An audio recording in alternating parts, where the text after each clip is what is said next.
right? On the earnings call, they also mentioned that they're in talks with someone to lease the FSD technology. And I think there's a lot of speculation that that is Ford, just based on what they've done with the North American charging standard, how quick they were to adopt that, some of the back and forth on Twitter. Maybe BYD should be interested in this because, they've publicly said they're not too optimistic on autonomous vehicles, but they're certainly making compelling low-cost electric vehicles. BYD was working with Baidu. And then while I'm optimistic that other automakers could license this at some point in the future, for a traditional automaker to really throw in the towel and say, 안녕하세요. 타샤 키니 같은 경우에는 현재 테슬라에게 가장 중요한 거 앞으로 나올 파트너십이라고 보고 있습니다. 여기서 나올 매출이 어마어마하다라고 보는 것이겠죠. 그리고 테슬라에 투자하시는 서학개미 분들을 미소 짓게 만드는 것은 더 이상 전기차가 아닙니다. 바로 자율주행. 여기에 많은 분들이 빵긋 미소를 짓고 있다라고 하네요. 결국 AI 가치를 받아야지 주가가 올라갈 수 있다라는 것이 증명이 되고 있는 것이 아닐까 싶습니다. 서서히 테슬라가 AI 밸류에이션을 받고 있다라는 증거가 되는 것이고요. 뱅크 오브 아메리카에서는 테슬라가 FSD를 통해서 중국에서 6년 내에 무려 2.8조라는 어마어마한 수익이 생길 거라고 예상을 하고 있습니다. 여기에는 테슬라 차량에서 나오는 FSD 수익도 있을 것이고 다른 중국 기업들이 테슬라 FSD를 사용하면서 거기서 나오는 수익도 있을 것인데요.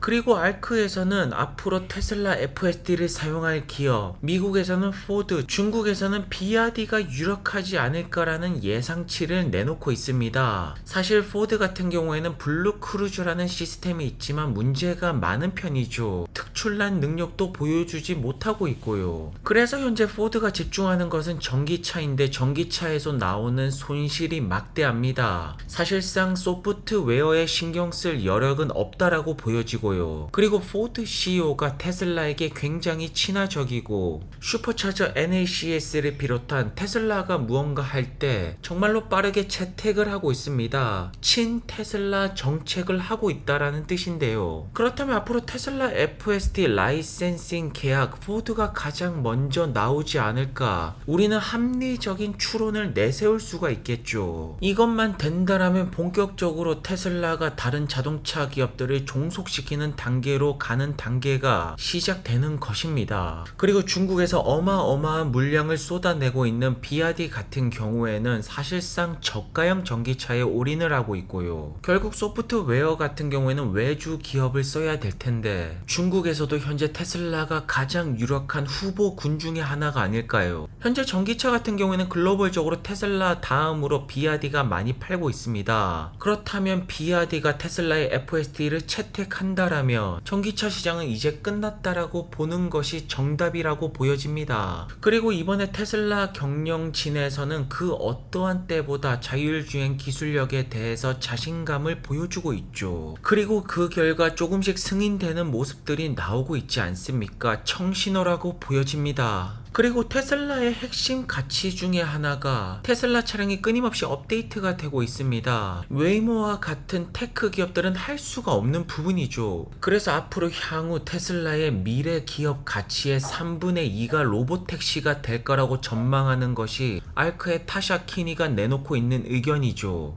3분의 2 이상이라고 본다면 사실상 로보택시 FSD를 보고 현재 테슬라에 투자를 한다라고 보는 것이 맞습니다. 테슬라를 완벽하게 AI 기업으로 보고 판단을 내리고 가치를 설정한다라는 것이겠죠. 결국 승리자가 모든 시장을 가져갈 것이고 테슬라가 최강점을 가지는 것은 FSD, 로보택시 사업이 될 것이고요. 우버에서 운전자가 사라지는 비즈니스 모델, 그것을 향해서 차근차근 단계를 밟아 나가는 것이 현재 테슬라 투자의 핵심이라고 보여지네요. 그리고 놀라운 사실은 TSMC에서 다음 세대 도조 AI 이미 생산에 들어갔다라는 소식이 나오고 있습니다. TSMC에서는 앞으로 2027년이 된다라며 지금 연산 속도보다 무려 40배나 강력한 시스템을 만들 수가 있다라고 하는데요. 도조의 연산 속도가 더욱더 가속화가 된다라면 많은 분들이 기다리는 자율주행 로보택시 사업 테슬라의 AI 가치 머지않은 미래라고 보여집니다. 이것을 보고 우리는 투자를 하는 것이겠죠. 그리고 테슬라의 음성 보조 시스템도 다가오고 있다라고 하는데요. 대표적으로 아마존의 알렉사가 있을 것이고 애플의 시리가 있습니다. 그리고 테슬라의 음성 보조 시스템, 아마도 그록 AI 음성 보조 시스템이 아닐까 싶고요. 테슬라의 차량은 완벽하게 미래 차량으로 변하고 있고 우리는 이것을 두고 AI 차량이라고 부를 수가 있겠네요. 그리고 중국에서 메가팩 공장 이번 달부터 건설에 들어간다라는 희소식도 전달이 되고 있네요. 그래서 현재 머스크 같은 경우에는 인도와 중국에서 승리를 거두고 있다. 인도에서는 전기차, 중국에서는 FSD, 두 마리 토끼를 동시에 잡고 있다라고 보여지고요. 하지만 최근에 스트레스가 굉장히 심했던 것 같습니다. 테슬라 주주분들에게 너무나도 유명한 소이어를 언팔로우 했다가 다시 한 번 더 팔로우를 하게 되는데요. 보시는 것처럼 슈퍼차저 팀들에 대한 실적이 마음에 안 든 것 같네요. 500여 명 전원 해고라는 카드를 내놓고 있습니다. 우선 현재 슈퍼차저 같은 경우에는 새로운 곳으로 확장을 한다라기보다는 기존 망을 더욱더 중심적으로 확장을 한다라고 하는데요. 사람들이 많이 없는 곳에 슈퍼차저가 많이 깔리는 것이 아니라 사람들이 많이 이용하는 곳에 더욱더 집중을 한다라고 합니다. 하지만 궁극적으로는 더 많은 슈퍼차저 네트워크가 열릴 것이고 슈퍼차저 팀들의 구조 조정이 들어간 것으로 보여집니다. 한편 모건 스탠리의 애덤 조너스는 최근에 FSD를 잘 이용하고 있고 잘 쓰고 있다라고 하는데요. 많은 분들이 점차 만족도가 올라가고 있네요.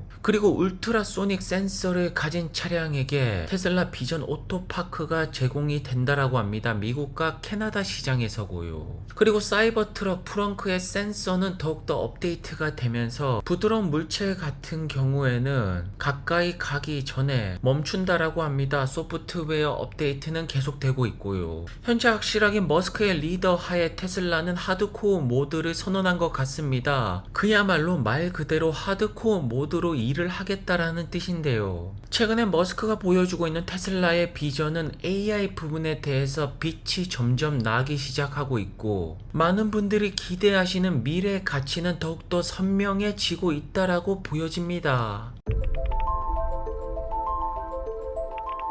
Hi everyone, it's Peter here. I'm talking to you from our AMP1 facility here in Casa Grande, Arizona. This is the home of Lucid Air and it's going to be the home of the Lucid Gravity very soon because this is a huge year for us as a company as we get ready to put what I believe will be the best SUV in the world, the Lucid Gravity, into production. And in order to do that, we need to do two things in parallel. We need to ready the vehicle and we need to ready the facility. We need to bring these together in sync so that they are ready together. We've made a significant investment for the long term. This is where we're going to stamp the body panels to make the best SUV in the world. And this will serve us as well for both Gravity and Lucid Air and future models, the mid-size when it comes. Make no mistake, we're investing for the long term and we're hugely excited about bringing the very best EVs in the world to you, our customers. 그리고 루시드 같은 경우에는 오랜만에 새로운 소식을 전달하고 있네요. 세계 최고의 SUV를 시장에 내놓겠다라고 합니다. 그래비티 출시가 점점 선명해지는 것 같은데요. 그렇다면 과연 루시드는 올해 그래비티 출시를 통해서 주가 반등을 만들어낼 수가 있을까요? 핵심은 그래비티 판매 대수가 될 것입니다. 왜냐하면 루시드의 경영진은 루시드 에어가 세계 최고의 전기차라고 말하지만 소비자들에게 인기가 없습니다. 나오고 있는 숫자들은 잘 안 팔리고 있죠. 그 결과 주가는 크게 하락했고요. 그렇기 때문에 루시드의 경영진이 루시드 에어가 좋다, 그래비티가 좋다 이런 말들이 중요한 것이 아니라 판매 대수, 숫자, 매출 여기 상승이 나오는지에 따라서 주가가 움직일 거라는 점입니다. 왜냐하면 적어도 그래비티를 통해서 연간 3만에서 5만 대 판매 대수는 반드시 달성을 해야겠죠. 현재 리비안만 보시더라도 연간 5만 대 목표치 이상을 바라보고 있고요. 왜냐면 루시드가 수익하러 가려면 적어도 연간 9만에서 10만 대 판매 대수는 나와야 되는데 에어는 잘 안 나오고 있고, 그렇다면 그래비티를 통해서 판매 대수가 나오는 숫자가 나와야겠죠. 이 숫자가 나오지 않는다라면 주가 상승은 나오지 않습니다. 그와 반대로 그 숫자가 나온다라면, 그래비티를 통해서 판매 대수가 올라간다라면 다시 한 번 더 회복세를 보여줄 수가 있고요. 현재 루시드의 CEO 피터 롤린스는 그래비티가 최고라고 합니다. 루시드 에어가 최고라고 합니다. 중요한 것은 소비자들에게 팔리는 것이 중요하고, 그래비티가 잘 팔릴까, 그 성적표가 나올 시기가 멀지 않았음을 보여주고 있네요. 현재 루시드가 판매 대수를 높이는 가장 핵심 포인트는 가격이라고 보여집니다. 오늘도 좋은 하루 되시고요. 다음 영상에서 뵙겠습니다. 그럼 감사합니다.